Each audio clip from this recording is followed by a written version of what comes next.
Assalamualaikum warahmatullahi wabarakatuh. Nama saya Nazima Biananisun, NPM 1921020400, kelas F, Hukum Tata Negara, UIN Raden Intan Bandar Lampung. Di sini saya akan mempresentasikan materi tentang pendekatan filsafat hukum, yaitu ilmu hukum dan ilmu sosial, oleh Bapak Hervin Yoki Pradikta, MHI. Materi yang pertama adalah ilmu hukum. Beberapa pendapat mengatakan bahwa karena filsafat hukum merupakan bagian khusus dari filsafat pada umumnya, maka berarti filsafat hukum hanya mempelajari hukum secara khusus, sehingga hal-hal non-hukum menjadi tidak relevan dalam pengkajian filsafat hukum. Sebagai filsafat hukum tunduk pada sifat-sifat, cara-cara, dan tujuan-tujuan dari filsafat pada umumnya.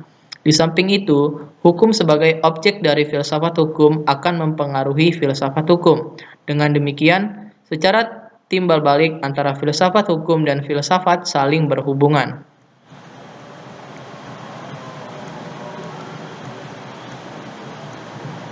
Secara sederhana dapat dikatakan bahwa filsafat hukum adalah cabang filsafat, yaitu filsafat tingkah laku atau etika, yang mempelajari hakikat hukum. Dengan perkataan lain, filsafat hukum adalah ilmu yang mempelajari hukum secara filosofis. Jadi objek filsafat hukum adalah hukum dan objek tersebut dikaji secara mendalam, sampai kepada inti atau dasarnya, yaitu disebut hakikat. Menurut Purnadi Purbacaraka dan Surjono Sukanto, hukum dapat diartikan sebagai berikut. Yang pertama, ilmu pengetahuan, yakni pengetahuan yang tersusun secara sistematis atas dasar kekuatan pemikiran.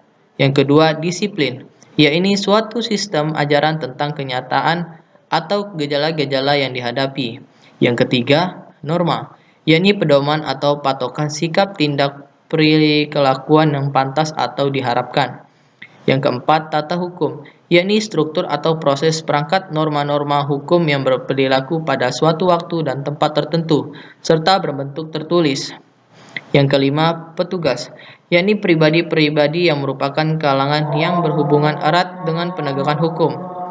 Yang keenam, keputusan penguasa, yakni hasil proses diskresi proses pemerintahan, yakni proses hubungan timbal balik antara unsur-unsur pokok dari sistem penegakan. Yang kedelapan adalah sikap tindak ajak atau perilaku yang teratur, yakni berperilaku yang diulang-ulang dengan cara yang sama, yakni bertujuan untuk mencapai kedamaian. Dan yang terakhir adalah jalinan nilai-nilai, yakni jalinan dari konsepsi-konsepsi abstrak tentang apa yang dianggap baik dan buruk. Materi selanjutnya ialah ilmu filsafat sosial.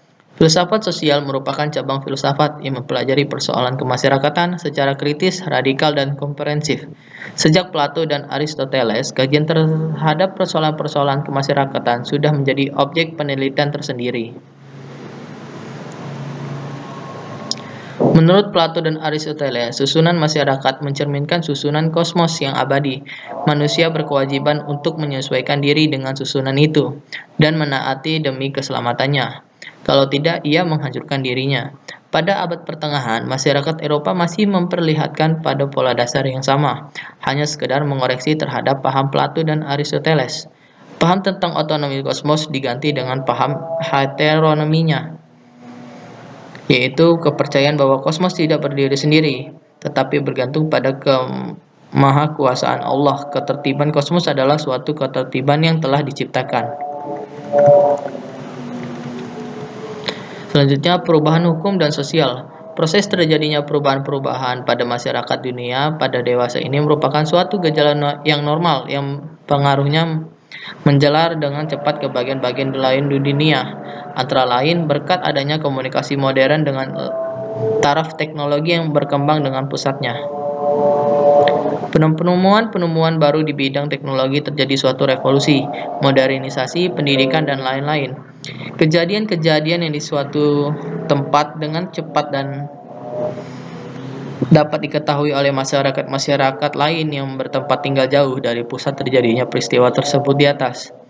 Perubahan-perubahan dalam masyarakat dapat mengenai nilai-nilai kaidah-kaidah, pola-pola perilaku organisasi, struktur lembaga-lembaga sosial, stratifikasi sosial, kekuasaan, interaksi sosial, dan lain sebagainya. Faktor yang mempengaruhi terjadinya perubahan sosial. Pada umumnya dapat dikatakan bahwa sebab-sebab terjadinya perubahan-perubahan sosial dapat bersumber pada masyarakat itu sendiri, dan ada yang letaknya di luar masyarakat tersebut, yaitu yang datangnya sebagai pengaruh dan masyarakat lain atau dari alam sekelilingnya.